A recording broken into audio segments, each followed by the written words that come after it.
Estuve pensando mucho en el tema que vamos a compartir hoy, ¿saben?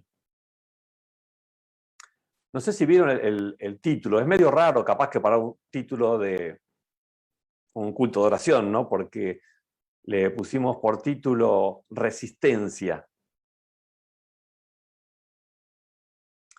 Y bueno,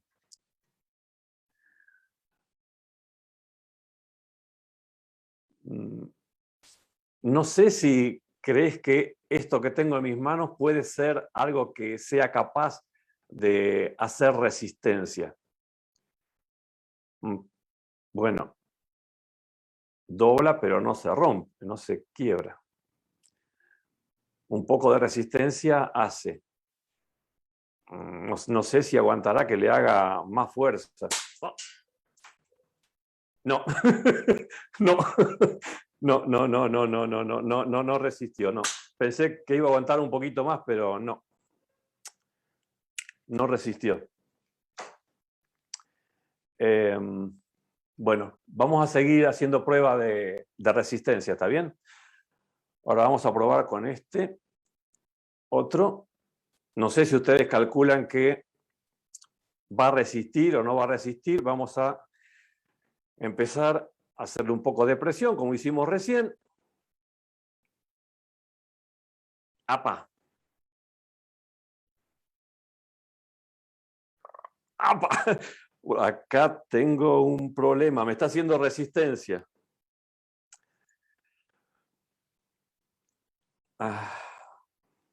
Bueno, no, con este me va a ir más difícil. Pero bueno, ¿a qué venía esto? ¿Saben? Me estaba acordando de unos versículos que los mencionó Jesús en un contexto que permitía que la gente que lo rodeaba pudiera pensar, pudiera reflexionar en sus palabras. Y las palabras de Jesús, que están registradas en Mateo capítulo 5, el versículo 38 hasta el 41, vamos a leer. Ahí Jesús dijo así: otra de las enseñanzas de Moisés fue esta, dijo Jesús en el versículo 38, Mateo 5, 38. Si alguien le saca un ojo a otro, también a él se le sacará un ojo. Si le rompe un diente, también a él se le romperá otro. Es fuerte este versículo que nos cuenta acerca de una ley que estuvo vigente por mucho tiempo y que hacía que el agresor debía pagar la ofensa o el daño de la misma manera o pagando el mismo precio que el agredido había recibido. Entonces, si una persona malvada, como dice acá, le lastimaba y le sacaba el ojo a una persona con la que se peleaba y le producía este daño, era justo que el agresor también perdiera un ojo. Y así funcionaba la ley. Ojo por ojo, diente por diente. En esencia es justo, ¿no es cierto? Es duro, yo sé que es duro, pero es justo. Es justo. Ahora Jesús lo que está haciendo es recordar ese modo de impartir justicia que tenían y él toma esto de una manera tan distinta que nos ha hecho pensar a los cristianos por cientos de años. Porque él dice, pero yo ahora les digo, estoy en el versículo 39 de Mateo 5, ¿no? No traten de vengarse de quien les ha hecho daño. O sea, no trates de hacer justicia con el que te hizo daño. No trates de vengarte con quien te hace daño. Si alguno te da una bofetada en la mejilla derecha, pídele que te pegue también en la izquierda. Más o menos es la idea de lo que dice las versiones de Biblia que ustedes tengan, ¿no? Saben que, no sé, estos textos, así como los que siguen, se han interpretado a través de la historia de muchas maneras, ¿no? Y hicieron también que, no sé, muchas personas creyesen que los cristianos son tontos y que pueden aprovecharse de ellos. O hicieron que muchos cristianos crean que sus derechos no tiene sentido hacerlos valer, que simplemente hay que dejarse pisotear por todo el mundo. Porque podría interpretarse así cuando uno lee un poco rápido las palabras de Jesús, ¿no es cierto? No sé qué pensás vos o qué entendiste vos cuando leías estos versículos en tu Biblia, este y los que siguen, ¿no? Vamos a transitarlos despacito, pero sabés que cuando Jesús compartió esto con la gente que lo rodeaba, esto pertenece al Sermón del Monte, cuando Jesús está rodeado de una multitud, muchísimas personas, ¿no? Los judíos eran un pueblo sometido por los romanos. Sometido quiere decir, los romanos estaban acá arriba con la autoridad y los judíos estaban acá abajo y tenían que aguantarse lo que venga, porque eran un pueblo sometido. Sometido quiere decir que no eran libres, que no podían hacer lo que querían, que estaban bajo el yugo romano. ¿Está bien? Entonces, una de las cosas que podía hacer un romano para mostrar la autoridad que tenía sobre un pueblo conquistado era manifestarlo humillándolo, abofeteándolo, por ejemplo. Pero no sé si sabía, la manera de abofetear en este sentido, cuando querés abofetear humillando a otra persona, o sea, no pretendiendo lastimar físicamente, sino humillar a la persona, la manera de abofetear es así, con el lado externo de la mano. Cosa que no tengo a alguien que me ayude acá para hacer la actuación de esto, que estaría bueno para que se entienda mejor. Así que vas a tener que imaginarte que esta es la cara de una persona.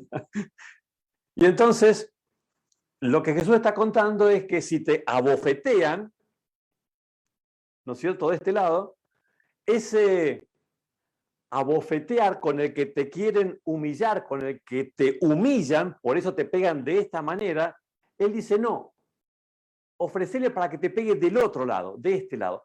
¿Cómo haces para pegarle de este lado? A ver, si, con el golpe con el que quiere humillar, ¿no es cierto? Así es todo bien, pero de este lado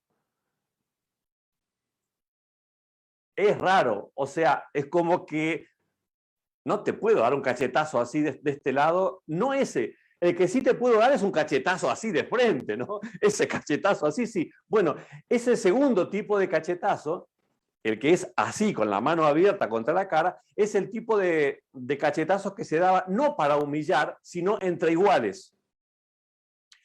Jesús lo que está diciendo en esta primera etapa es que si alguien se acerca a vos y te abofetea para humillarte, vos te imaginás cuál es la reacción que espera esta persona de vos, porque lo hizo para humillarte. Y como tiene autoridad sobre vos, lo que espera es que agaches la cabeza. Si querés maldecir por dentro, maldecir, pero aguantátela, porque tenés que respetar aquel que te somete. Entonces, si te pegan esa bofetada, quédate quieto y aguantátela. Jesús lo que está diciendo es que vos no sientas que has sido humillado por eso. ¿Está bien? A lo que Jesús está apelando acá, según yo entiendo, obviamente ustedes siempre cuando escuchan a alguien que comparte una idea, una predicación, escúchenlo en forma crítica. No acepten lo que se les dice, como lo que yo estoy diciendo ahora, como que fuese palabra santa, tan así como así nomás. Oramos para que el Espíritu Santo ilumine nuestra mente, nuestro entendimiento, y ustedes razonen y vean si están de acuerdo con lo que estoy compartiendo. Lo que Jesús está llamando a sus hijos es a que puedan vivir una resistencia pacífica. Resistencia pacífica. Lo que no quiere decir dejarse pasar por encima, sino ofrecer una resistencia. Fíjense en qué consiste la resistencia en este punto. La persona que es agredida y a quien Jesús le está hablando, Jesús le está diciendo, no manifiestes el haber sido humillado, sino más bien que te pares delante de la persona con dignidad, invitándola a que te pegue del otro lado, como a un igual. Con lo que estás haciendo dos cosas. Le estás diciendo que no está por encima tuyo, y por otro lado, lo que estás haciendo también es decir, no me humillaste con lo que hiciste. O sea, no acuso recibo del golpe que me diste, sino que te estoy ofreciendo que si querés pegarme del otro, pegame del otro. Quizás lo entendamos un poco, y lo vamos a entender mejor, yo creo, cuando avancemos en lo que vamos a compartir ahora. Porque después, fíjense, el versículo 40, Jesús dice, si alguien los acusa ante un juez y quiere quitarles la camisa, denle también el abrigo. A ver, cuando alguien de mala manera quiere conseguir quitarte algo que te pertenece, lo que está buscando también es que eso tenga un resultado que a vos te agravie, te haga poner mal, te enojes, busque defenderte, patalear y hacer lo posible para que esa agresión sea vengada. Porque si la persona quiere sentir que vos fuiste agredido, espera esa reacción de tu parte. Y acá lo que Jesús plantea es algo tan inverso que destroza la intención del agresor, porque lo que está diciendo es, dale también el abrigo. Con lo que no estás acusando recibo de haber sido maltratado, sino estás diciendo, necesitas esto, tómate además también si querés. Esto es lo que se conoce como resistencia pacífica. Y el último punto que menciona Jesús ahí es que si un soldado te obliga, porque el soldado tenía autoridad y derecho para obligar a un ciudadano judío a que lleve su carga, que solían transportar carga pesada de su armamento y demás cosas, si te obliga a llevar la carga por 1 kilómetro, llévasela por 2 kilómetros. Acá también es más o menos la misma idea que se viene repitiendo en las 3 escenas que Jesús pinta. En esta tercera, un soldado te exige que obedezcas la ley y te obliga y tiene el derecho de hacerlo y vos tenés que someterte y hacerle caso y llevar lo que él te indique por 1 kilómetro. Hay 2 cosas que podés hacer acá. Llevarla maldiciendo por dentro y diciendo este maldito romano que me está haciendo pasar este mal momento, cómo quisiera destrozarlo, pero no puedo porque estoy sometido por su fuerza. Es una manera de llevarlo adelante. Cumplirías la ley, cumplirías tu obligación y el soldado te haría llevar ese kilómetro, la carga que él quería. Ahora Jesús te plantea otra opción, otra posibilidad. La posibilidad es que lo hagas de buena gana. A ver, se está tratando de abusar de vos, está tratando de aprovecharse de vos porque la ley lo respalda y puede hacerlo, y vos lo vas a hacer de buena gana. Mira, los desafíos de Jesús muchas veces no se entienden, pero el Señor siempre tiene razón, aunque a veces nos choque un poco. ¿Qué tal si cuando te fuerzan a hacer eso, vos lo llevás de buena gana y con buena cara le llevas la carga al soldado?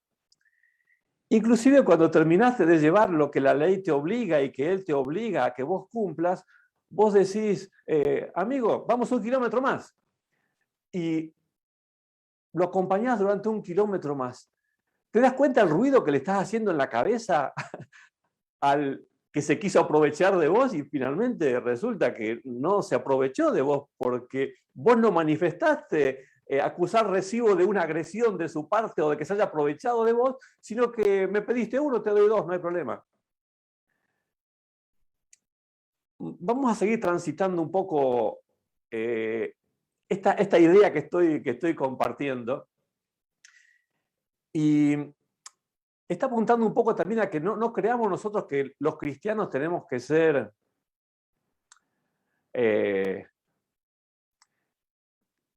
gente que simplemente debe dejarse pasar por encima así como así nomás y no reaccionar de ninguna manera. Jesús nunca estaría apoyando una resistencia violenta. No es lo que está mencionando en los casos que estamos viendo. Lo que está mencionando es una resistencia pacífica.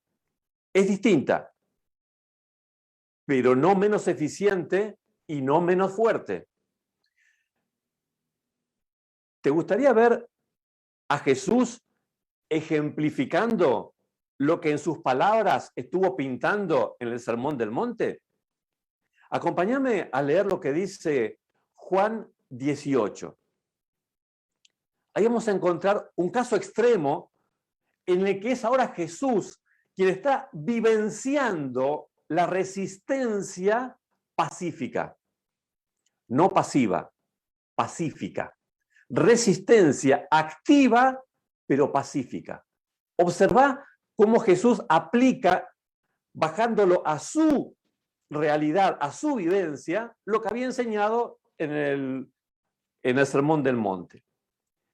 Vamos al momento en el que Jesús había estado orando agónicamente en el Getsemaní, pidiendo fuerza a su Padre para enfrentar las pruebas que venían, porque sentía que no tenía suficiente fuerza para ser victorioso, porque era demasiado dramático y fuerte lo que viviría en los juicios de la noche de ese viernes, jueves para viernes, ni la crucifixión del viernes. Jesús necesitaba socorro de lo alto.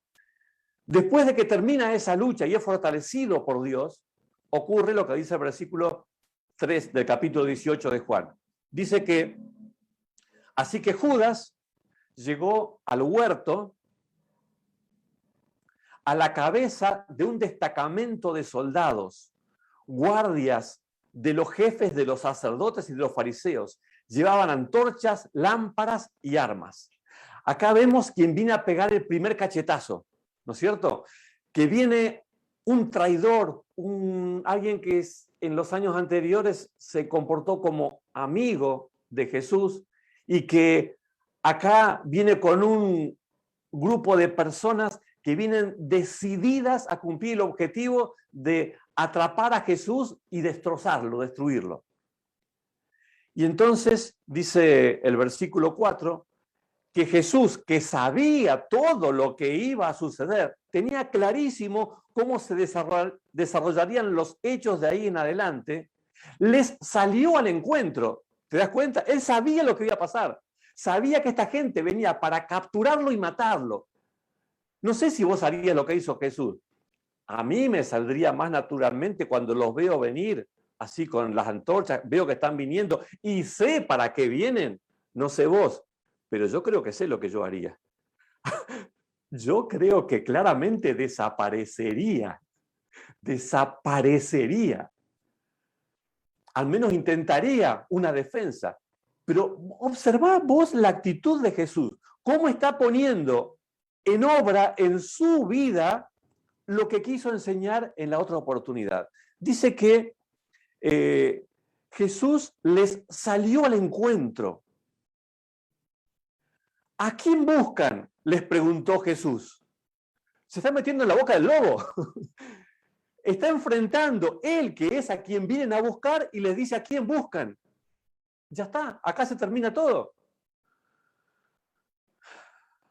Y entonces la multitud, este grupo de soldados y demás que vienen, dicen, a Jesús de Nazaret, contestaron. Y acá venían armados, listos para utilizar la fuerza de la manera que fuese necesaria para llevárselo a Jesús. Y entonces Jesús les responde, y no está temblando, y no está sintiéndose acorralado y sin posibilidades de hacer otra cosa. No, Jesús con la frente alta y mirándolos a los ojos, Jesús les dice, yo soy.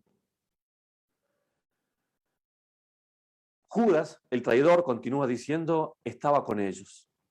Y cuenta algo que ocurrió, porque cuando Jesús utilizó esas palabras que no eran cualquier palabra, no solo se estaba identificando como que personalmente Él era Jesús, sino que la expresión yo soy es el nombre de Dios.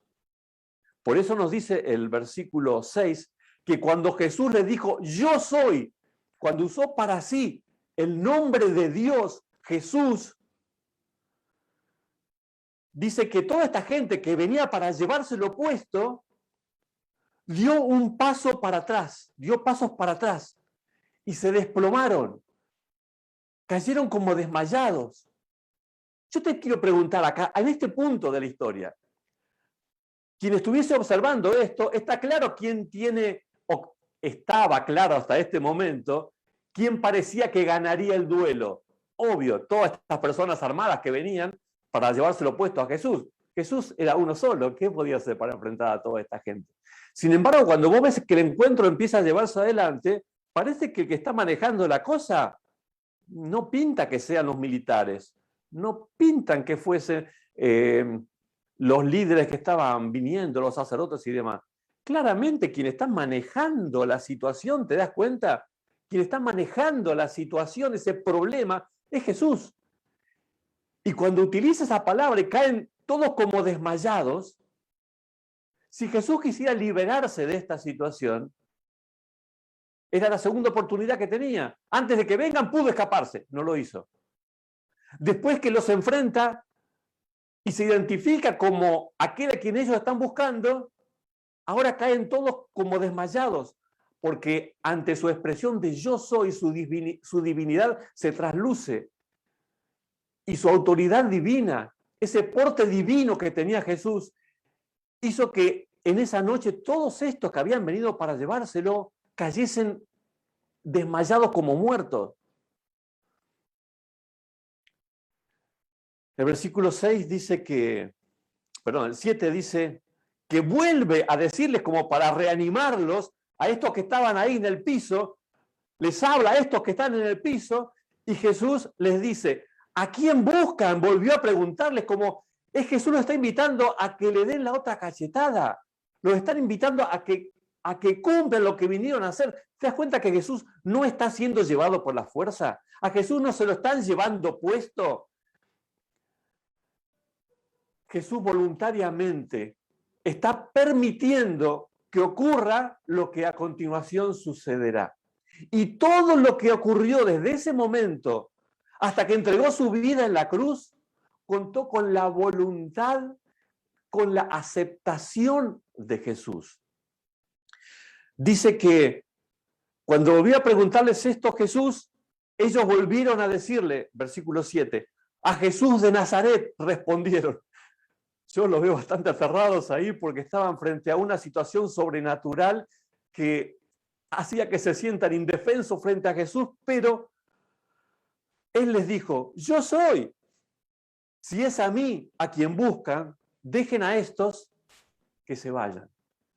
A mí me impresiona ver a Jesús viviendo la resistencia pacífica. La manera de permitir que las cosas ocurran, pero de una manera especial.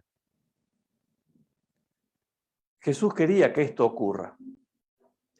Los que venían a llevárselo creían que estaban violando su voluntad. Creían que por fin iban a callar su boca. Pero Dios, Jesús, fue quien estuvo finalmente al control de esta situación, porque Él voluntariamente permitiría que ocurra lo que después ocurrió. Y yo te pregunto, ¿quién crees que ganó esta batalla? Aquellos que lograron su objetivo, porque se los llevaron a Jesús preso para que después hagan lo que tenían que hacer. ¿Esos ganaron la batalla? ¿Esos fueron los vencedores? ¿Cómo lo ves vos? ¿Los que sometieron a Jesús? ¿O la batalla la ganó Jesús, quien en todo momento les demostró quién tenía el control de la situación? Quien en todo momento les hizo entender y que vieran claramente que lo que iba a ocurrir, Él estaba permitiendo que ocurra. Es tremendo, realmente, ¿no? Y yo creo que Jesús nos invita a nosotros a ser cristianos así también. que no es un cristiano que se deja pasar por encima así como así nomás, sino que es un cristiano que hace valer quién es él, que se sepa quién es él.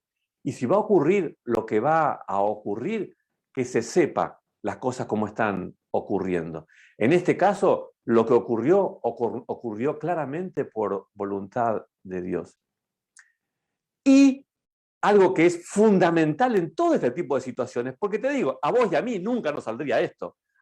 A vos te saldría si te bofetean de un lado, le devolvés 2 cachetazos. Ahí es lo que te saldría a vos. Jesús quiere que vos y yo seamos diferentes y seamos distintos. Por eso quiere que vos y yo podamos tener una reacción, y entendeme bien lo que te voy a, la manera como te voy a definir cómo hacer la resistencia pacífica. Vamos a necesitar para esto ayuda sobrenatural, como en tantas otras ocasiones en las que vos y yo pretendemos ser lo que Jesús quiere que seamos. En Hebreos 4:16 está la descripción de cómo hacer frente a una situación que nos supera. Unas como las que describimos o alguna otra que pudiera surgir. Ahí lo que dice San Pablo cuando escribe este texto por inspiración divina, dice: acerquémonos pues confiadamente al trono de la gracia para alcanzar misericordia y hallar gracia para el oportuno socorro. Claro, esto requiere de un secreto, porque vos y yo nunca haríamos lo que Jesús te pide. Nuestra naturaleza siempre nos haría reaccionar de otra manera. Pero para que vos y yo reaccionemos en forma sobrenatural, para que el propósito de Dios pueda cumplirse en tu vida, para que puedas reaccionar como el Señor espera que reacciones, el secreto es ir al trono de la gracia y pedir misericordia al Señor para que pueda proveernos el socorro oportuno, pueda poner en nuestros labios la palabra correcta, en nuestros actos la reacción adecuada. Y cuando pensamos en la actitud que Jesús espera de un hijo suyo, que nunca es la actitud de un cobarde, ¿te das cuenta? ¿Vos crees que Jesús fue cobarde cuando permitió que se lo llevaran? Está clarísimo que no. Hacía falta ser mucho más valiente para hacer lo que Jesús hizo y lo que desafía a sus hijos a hacer, que para actuar de otra manera. Está clarísimo. Jesús espera que sus hijos sean valientes. Y mira, en el contexto de Apocalipsis, en el desenvolvimiento final de las profecías, cuando Dios cuenta lo que ocurrirá en el último tiempo, y cuando Satanás con sus ángeles desplieguen todas sus artimañas para tratar de dañar y agredir al pueblo de Dios, se va a manifestar en aquellos que decidan enfrentar esa violencia de la manera como Jesús quiere, se va a manifestar algo maravilloso. Eso maravilloso es la forma sobrenatural como Dios obrará en sus pueblos. Y está descrita en el versículo 12 de Apocalipsis 14, donde describe así Juan por inspiración divina. Aquí está la paciencia de los santos. Ahí es donde se manifiesta, en ese contexto agresivo externo, se manifiesta la paciencia de los santos. Los que guardan los mandamientos de Dios y la fe de Jesús. Esa paciencia podría sonar a algo pasivo, pero no es algo pasivo. Es algo tremendamente activo. Esa palabra que se traduce como paciencia podría traducirse también como resistencia, como perseverancia, como aguante. Es el mantenerse al lado de Dios aunque se desplomen los cielos. Es ser fieles a Dios aunque la agresión que aparentemente está recibiendo diría que no es sensato que hagas lo que estás haciendo. Pero miramos cómo el Señor define las cosas, ¿no?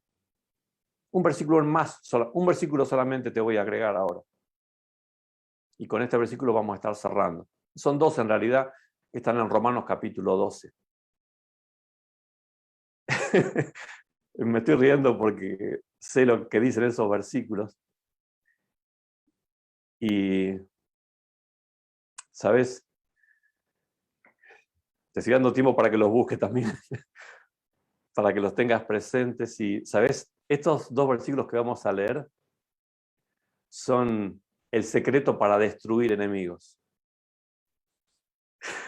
¿Que te suena medio agresivo lo que estoy diciendo? Bueno, hay 2 maneras de destruir enemigos, perdón. Una manera sería quizás destruirlo físicamente, entonces, bueno, eliminaste un enemigo, sería correcta la expresión. Pero hay otra manera, ¿sabes? La otra manera es hacer que tu enemigo deje de serlo. Al estilo de Jesús. Mirá cómo funciona esto al estilo de Jesús. Si te atreves a ensayar esta receta, el día que tengas un grave conflicto o te sientas muy agredido por alguna persona. Romanos 20:20 dice, así que, si tu enemigo tuviere hambre, ay Jesús, si tu enemigo tuviere hambre, dale de comer. No te sale natural eso, ¿no? Si tu enemigo tiene hambre, pisale la cabeza. Pero acá el consejo divino está diciéndote, si tu enemigo tiene hambre, dale de comer. Si tuviere sed, dale de beber. Pero no es lógico, Señor, no es lógico lo que me estás pidiendo. Pero es el método divino. Es la acción sobrenatural que Dios puede llevarte a hacer. Si tu enemigo tiene sed, dale de beber. Y si puedes hacer esto, es como si pusieras ascuas de fuego amontonadas sobre su cabeza. Porque el ruido que le va a hacer a quien está procurando tu mal y vos procurás su bien, o sea, ¿cómo? O sea, están queriendo hacer mal contra vos, deberías devolver mal por mal. No, Dios no quiere eso. Dios te invita a que hagas algo o que tengas una reacción mucho más eficiente que esa. Lo que Dios te desafía a hacer es que el mal que recibiste lo combatas con el bien. Pero ¿cómo, Señor? Mal por mal, ¿cómo si no trates a veces de entender lo que quizá tu cabeza bloqueada en el momento no te lo permita? Pero si le hicieras caso a Dios, ¿qué pasaría si devolvieras bien por mal?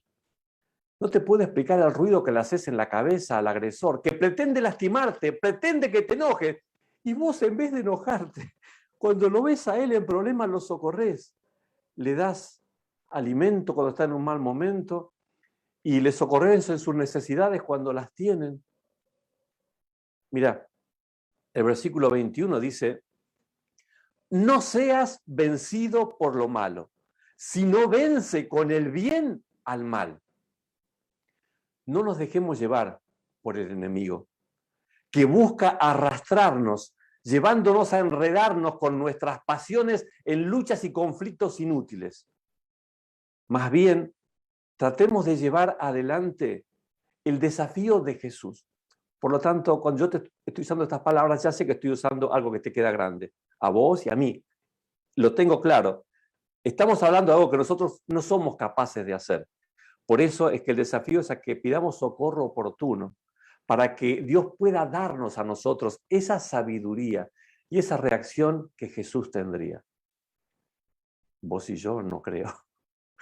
Pero no tengas duda de que la estrategia divina es infinitamente más eficiente que la sabiduría humana.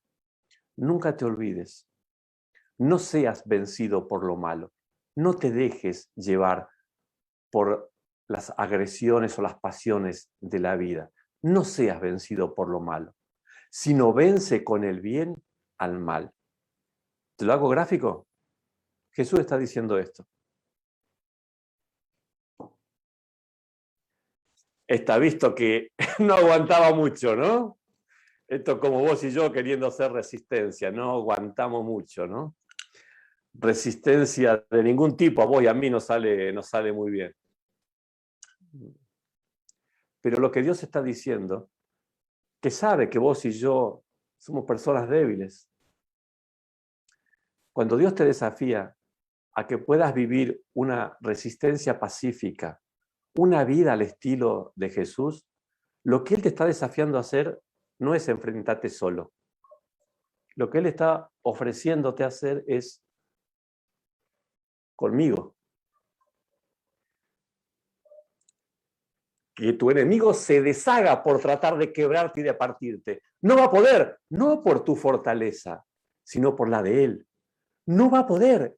Que se esfuerce, se va a terminar frustrando, porque no hay manera de vencer a un hijo de Dios que pone su confianza en Él. Pensá en cuántas personas conociste que el demonio quiso destrozarles la vida y quizás logró arruinarles grandes cosas, pero no logró separarlos de las manos de Jesús. Jesús nos invita a ser victoriosos por sobre nuestras pasiones, a ser victoriosos venciendo, por loco que nos parezca, no dejándonos vencer por el mal, sino venciendo con el bien al mal. Eso es una obra divina. ¿Y sabes qué? Dios quiere lograrla a través tuyo. Que Dios nos bendiga para... yo los desafiaría a investigar un poco la idea que estaba compartiendo acá. A ver si les parece, si les suena lo que estábamos compartiendo, la idea como la estábamos compartiendo. Para mí me resulta, la verdad, un desafío de estilo de vida, ¿no? Muchas veces por ahí te vendieron la idea o la compraste solo, ¿no? Yo la compré solo muchas veces. Esa de que sos cristiano, te agredieron, bueno, sos cristiano, agachá la cabeza y callate. No, Jesús nunca te dice agachar la cabeza y callate. Lo que te dice es mantener la cabeza erguida, mostrar la otra mejilla y demostrarle que no te estás pasando por encima. Vos estás permitiendo una cosa u otra y si querés más te ofrezco más. No sé, que el Espíritu Santo pueda ponerte la mejor reacción, la que el Señor quiere que vos y yo podamos vivir. Que no reaccionemos como cualquiera, porque vos y yo no somos cualquiera, somos hijos de Dios. Que Dios te bendiga.